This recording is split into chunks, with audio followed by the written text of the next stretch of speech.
श्रीमद् भागवत महापुराण ज्ञान कथा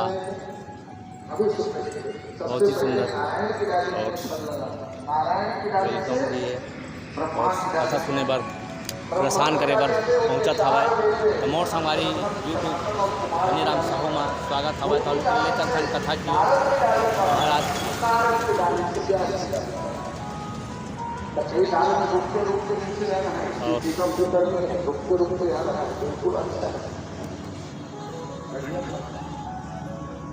और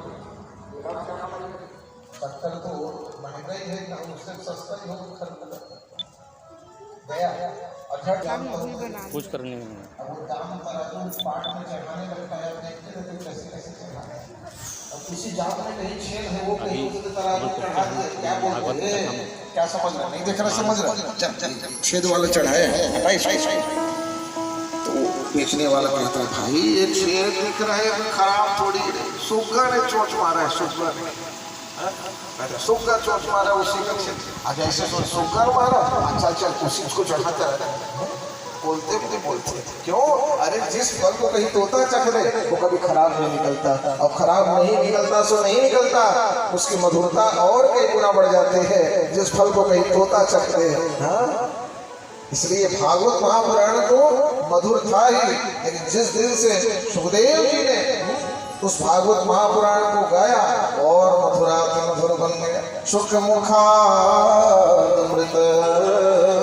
द्रव संयुतम, इसलिए खूब पियो इस भागवत महापुराण की। पिबत भागवतम, अच्छा कितने बार पिए? कितने बार? 2 बार 4 बार? अरे कहा 2 बार 4 बार, जब तक जीवन है तब तक पियो, क्योंकि 2 बार 4 बार सुन करके अगर मन में ये भाव आ गया कि खूब सुन ले, हाँ तो समझ लेना आपने कुछ सुना ही नहीं। रामचरित सुनत घाही, रामचरित सुनत घाही, रस विशेष जाना दीन दानी, रस विशेष जाना दीन दानी, रस विशेष जाना दीन दानी। रामचरित भगवान की कथा सुनकर जो कह पड़े खूब सुन लिया, समझ लेना जीवन में कुछ नहीं। इसलिए जब तक जीवन है तब तक पिबत भागवतम रसमालयम मुहुर्षिका भूमि भावुका। लेकिन भगवान की कथा को 2 प्रकार के श्रोता ही सुन सकते हैं। देखो क्या है, कैसे है, कैसे ग्रहण किया जाए, ये सब बताया। अब आखिर में ये भी बताया कि कौन ग्रहण कर सकता है। भगवान की कथा को 2 प्रकार के श्रोता ही सुन सकते हैं। एक तो वो श्रोता रसिक हो और दूसरा वो श्रोता भावुक हो। यही कथा के अधिकारी है। जान लो, कथा में भीड़ का कोई संबंध नहीं होता, सत्संग में भीड़ का कोई संबंध नहीं होता। माँ पार्वती और महादेव भी सत्संग करते थे, कितने लोग बैठते थे। माँ पार्वती निवेदन करती थी, महादेव भाव से सुनाने लग जाते थे। पूछे रघुपति कथा प्रसंगा, सकल लोक जग पावन जन। इसलिए हमारा कभी भाव भी नहीं रहता। एक भाव से अगर सुनने वाला हो जाए और एक भाव से सुनाने वाला हो जाए तो 2 लोगों में भी सत्संग हो सकता है। हजारों की भीड़ है पर भाव नहीं है, हाँ तो समझ लेना उसको सत्संग नहीं माना जा सकता। लेना उसने कहा अच्छा गंगा का जल बना। अच्छा तो एक बात बता, जब तू गंगा का जल मटकी में भर रहा था तो गंगा जल भरने के पहले मटकी ठीक से धोया कि नहीं धोया? उसने कहा भाई गंगा का जल है और भरने के पहले बहुत अच्छे से मैंने मटकी धोया है, लेना पी ले। उसने कहा ठीक है गंगा का जल है, ठीक है तूने मटकी कच्चे धोया है, लेकिन जब तू गंगा जल मटकी में भर रहा था तो गंगा जल भरने के पहले साफ कपड़े से छान के भरा है। अब उस प्याऊ वाले ने कहा सुन भाई गंगा जल है, मटकी अच्छे धोया है, साफ कपड़े से छान के भरा है, अब तो पी ले। दूसरे कहा ठीक है तूने गंगा का जल मटकी में भरा, ठीक है तूने भरने पहले मटकी को अच्छे से धोया, ठीक है तूने साफ कपड़े से छान के गंगा का जल मटकी में भरा, लेकिन भरने के समय जब कपड़ा तू लगा रहा था मटकी में तो उससे पहले अपने हाथों को ठीक से धोया। उस प्याऊ वाले ने कहा भाई हाथ अच्छे से धोया, गंगा का जल साफ कपड़ा को छान के भरा, मटकी भी अच्छे से धोया, ये तो ले भाई। ठीक है तूने गंगा का जल भरा, ठीक है मटकी तूने धोया, ठीक है साफ कपड़े से छाना, ठीक है भरने के पहले हाथ धोया, लेकिन जिस गिलास में तू ये गंगा का जल दे रहा है उस गिलास में कथा श्रवण की प्यास होती है, समझ लेना उसके लिए कोई आमंत्रण निमंत्रण व्यवस्था ये कोई अपेक्षा नहीं होती। साहू परिवार में तो यहाँ बहुत सुंदर व्यवस्था की हुई है, लेकिन जहाँ कहीं भी कथा सुनने को मिल जाए, भगवान के चरणों से जुड़ने का एक स्थान मिल जाए, वहाँ कोई भी अपेक्षा नहीं देखनी चाहिए। जिसको प्यास होती है आता है, बैठ जाता है और सादर इस कथा को सेवन करता है। वास्तव में अधिकारी वही है इस कथा का। ये व्यास जी स्वयं कहते हैं मोर हो ऋषिका भूरि भाव का। सुंदर भागवत जी का परिचय दिया, भागवत जी का परिचय देकर के व्यास जी ने अपना भी परिचय दिया। गाने वाला कौन है उसकी भी महिमा होती है। तो व्यास जी ने बताया कि भगवान नारायण से ब्रह्मा हुए और ब्रह्मा के प्राण से एक वशिष्ठ नाम के महात्मा का जन्म हुआ और वशिष्ठ के पुत्र हुए शक्ति और शक्ति के बेटे हुए पाराशर नाम के महात्मा। एक बार पाराशर महाराज सरस्वती नदी के किनारे गए, नदी पार करनी थी, केवट बैठा था, कहा भाई नदी पार कर रहे थे, लेकिन जब केवट से निवेदन किया तो उस समय केवट खाने बैठे थे। हाँ महाराज अभी खाना छोड़ देता हूँ, आपको पार करा देता हूँ। पाराशर महाराज ने कहा कभी भूल से गलती मत करना। देखो भागवत कथा तो सुनोगे, लेकिन भागवत से कई सूत्र भी मिलते हैं। कहा जीवन में अगर सैकड़ों भी काम जरूरी से जरूरी है बेटा, तो सैकड़ों काम छोड़ करके सबसे पहले भोजन करो। सतम विहाय भोक्तव्यम, सैकड़ों काम छोड़ करके सबसे पहले भोजन करो। आवाज देखते हाँ, एक फोन की घंटी बजने की देरी होती है। जैसे हमारे पूज्य गुरुदेव कहते हैं कि बड़ा विचित्र चीज आ गया। हमारे गुरुदेव कहते हैं कर्ण पिशाचिनी, मोबाइल यंत्र कर्ण पिशाचिनी, ये कान में आकर के कुछ बुदबुदाती है और जैसे बुदबुदाती है लोगों को भूत चढ़ जाता है, मानो इधर उधर वो कर्ण पिशाचिनी कहते हैं। एक फोन की घंटी बजी, भोजन का आधा थाली छोड़ा, निकल पड़े। तो जान लो भोजन केवल भोजन नहीं है, भोजन को हमारे यहाँ यज्ञ कहा गया। जैसे कुंड में आहुति डालते हो, हवन पूजा घर में चल रहा है तो बोला जाता है ना बीच में मत उठो भैया, पहले पूरा कर लो फिर उठो। उसी प्रकार भोजन भी कर रहे हो तो भगवान हमारे पेट के भीतर भी विराजमान है। एक अग्नि कुंड के भीतर होती है, एक अग्नि हमारे पेट के भीतर होती है, इसको कहा जाता है जठराग्नि। हाँ? उसी का नाम है वैश्वानर नाम की अग्नि। भगवान कहते हैं भगवत गीता में मैं उस अग्नि के रूप में प्राणियों के गर्भ में विराजता हूँ। अहं वैश्वानरो भूत्वा प्राणिनां देहमाश्रितः। तो यहाँ भी अगर डाल रहे हो भोजन ना, तो केवल हमारे लिए नहीं है, वो भगवान गर्भ में उस भोजन को पचा रहे हैं, भगवान तक वो पहुँच रहे हैं। तो भगवान उसको पचा करके हमें शक्ति देते हैं, क्या धर्म का कर्म है। इसलिए भोजन भी यज्ञ बीच में छोड़ करके नहीं खाना चाहिए। और दूसरी बात, जिस श्रद्धा से यज्ञ करते हो उसी श्रद्धा से भोजन भी होना चाहिए। ऐसे भगवान का यज्ञ स्वाहा स्वाहा श्रद्धा से आहुति डालते हैं, उसी प्रकार यहाँ भी डालो तो श्रद्धा से अंदर डालो। यही भूल लोगों से हो जाती है। कई लोगों का मध्यमों का स्वभाव होता है, भोजन की थाली जब तक सामने नहीं आई रहेगी ना तब तक शांत रहेगी। अब भोजन का थाली कहीं सामने आ गया तो इसमें नमक, इसमें मिर्ची, ये वो थाली फेंक रहे, कटोरी फेंक रहे। अरे हो सकता है माताओं से कभी कभी हो जाती है, बेचारी दिन भर परिश्रम करते रहती, ऊंच नीच कुछ हो गई, कोई बात नहीं, बोल लोगों से भाई भोजन को काहे फेंक रहे, गलती सुधर जाएगी। पर अन्न का पान भोजन में अगर आप बैठे हैं तो कभी मत कीजिए, श्रद्धा से उसको पाइए। तो बड़े बड़े डॉक्टर भी कहते हैं भोजन करने के समय बहुत शांत मन से भोजन करना चाहिए। हाँ, पैर गीला रहे, हाथ गीला रहे, मुंह गीला रहे, कान गीला रहे, मुंह कान धो ले, शांत मन से भोजन कीजिए तो उससे जीवन में उस भोजन में पुष्टि मिलती, अंग में लगता है भोजन। और घड़ी घड़ी क्रोध करते हुए अगर तनाव की स्थिति में भोजन करोगे, हाँ तो समझ लेना वो भोजन शरीर में अम्ल बनाता है, पित्त, और पित्त बनता है, फिर वो दुनिया का रोग प्रकट होता है। सारा रोग का जड़ तो पेट है, पेट से ही सारा संसार का रोग है।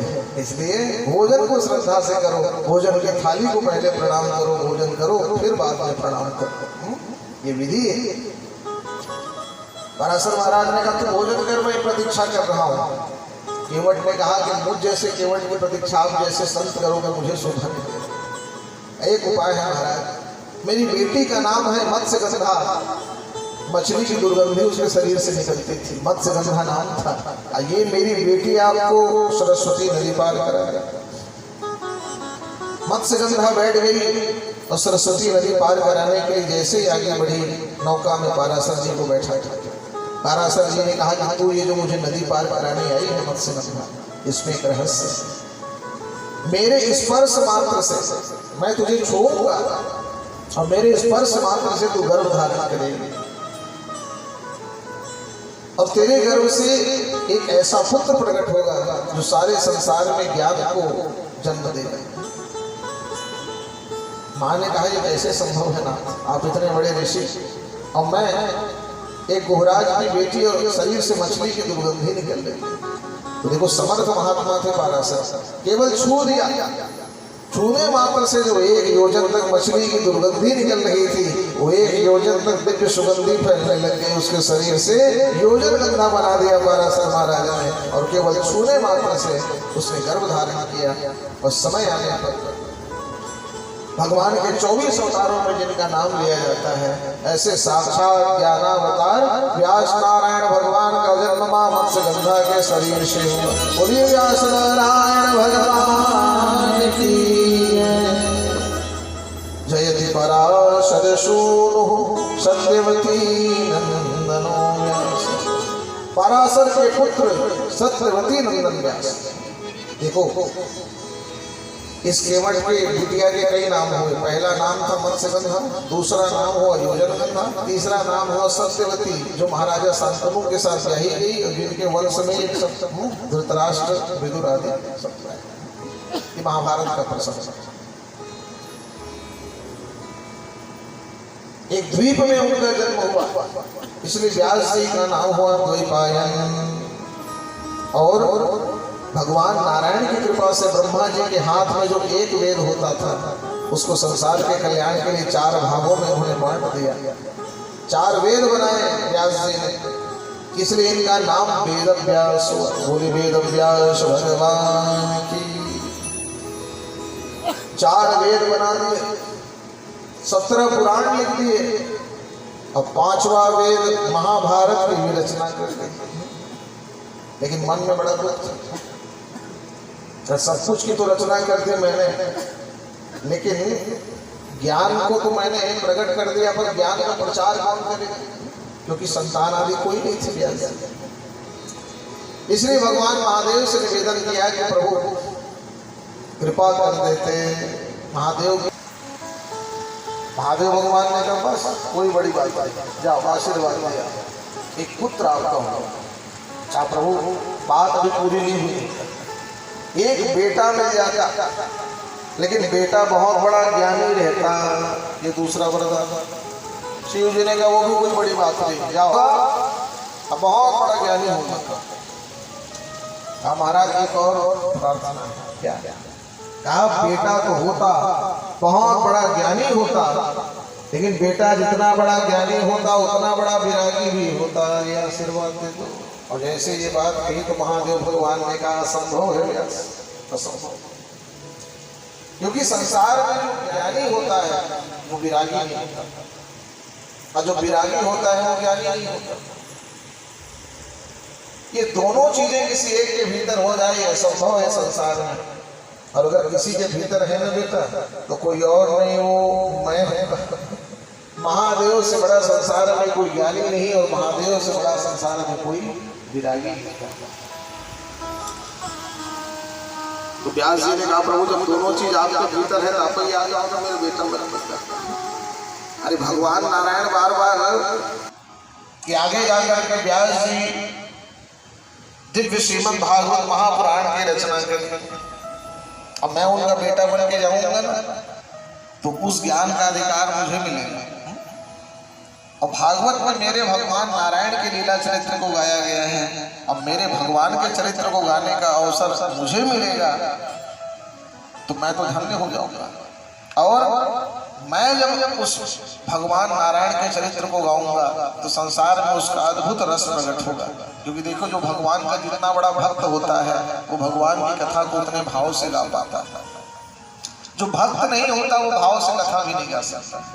हाँ, इसलिए भगवान महादेव ने स्वीकार किया, जल्दी जन्म लेकर के आ जाए, कितना ज्ञानी तो पुत्र है, सुंदर तेरा मैं दर्शन कर लेता। लेकिन वो पुत्र माँ के गर्भ के भीतर से बोलता था पिताजी मैं बाहर नहीं आऊंगा। क्यों? अरे कोई भी जब जन्म लेकर के बाहर आता है ना तो जब तक मैं माँ के पेट में हूँ तब तक तो मैं संसार से बचाऊंगा। संसार में जन्म लेके आऊंगा ना तो संसार में एक माता रहती है, हाँ, उस माता का नाम है माया। अब बहुत ठगने वाली माता है, माया ठगने हम बहुत बड़े ठगने वाली है। उस माँ का नाम है माया। माँ का मतलब होता है नहीं, और या का मतलब होता है जो दिखा दे, नहीं है उसको दिखा दे, उसी का नाम माया है। और उससे कोई बच नहीं पाता। शिव बिरंची को मोहई को है बपुरा, बड़े बड़े नहीं बच पाते। और संसार में जाते ही जब तक मैं माँ के गर्भ में हूँ तो मेरा संबंध भगवान से जुड़ा हुआ है। देखते हो हमारे नाभि से ना एक नाल माँ के गर्भ में जुड़ी हुई थी, उसको कहा जाता है ब्रह्म नाल। छत्तीसगढ़ी में कह देते हो नेरुआ, उसको संस्कृत में कहा जाता है ब्रह्मनाल, है ना। भगवान से हमारा वो सीधा कनेक्शन है, जान लो। वो जुड़ा रहता है तब तक भगवान से हम जुड़े रहते हैं। क्योंकि संसार इतना स्वार्थी है, जैसे ही संसार के बाहर माँ के गर्भ से हम आते हैं ना तो सबसे पहले संसार के लोग हमारा और भगवान का कनेक्शन काटते हैं, है ना। चल काट देखे, और जैसे ही करता है उधर का संबंध ये जीव भूल जाता है, और उधर का संबंध भूल करके जोर जोर से जीव संसार में कहता है आते ही क्वाहम क्वाहम क्वाहम क्वाहम। सब कहते हैं बच्चा रो रहा है, रो रहा है, रोता नहीं है। संत जन कहते हैं क्वाहम, ऐसा बोल के रोता है ना। क्वाहम, क्वाहम का मतलब होता है मैं कौन हूँ, मैं कौन हूँ वो पूछता है। क्योंकि जब तक माँ के गर्भ में रहते हैं हमको पता रहता है हम परमात्मा के अंश हैं, हाँ। लेकिन संसार में आते ही उधर का संबंध कटता है, संसार के लोगों से पूछने लगते हैं क्वाहम क्वाहम क्वाहम, मैं कौन हूँ, मैं कौन हूँ, मैं कौन हूँ। तो जितने सगे संबंधी सब खड़े रहते हैं ना, तू मेरा नाता, तू मेरा भांजा, तू मेरा भतीजा, तू मेरा बेटा।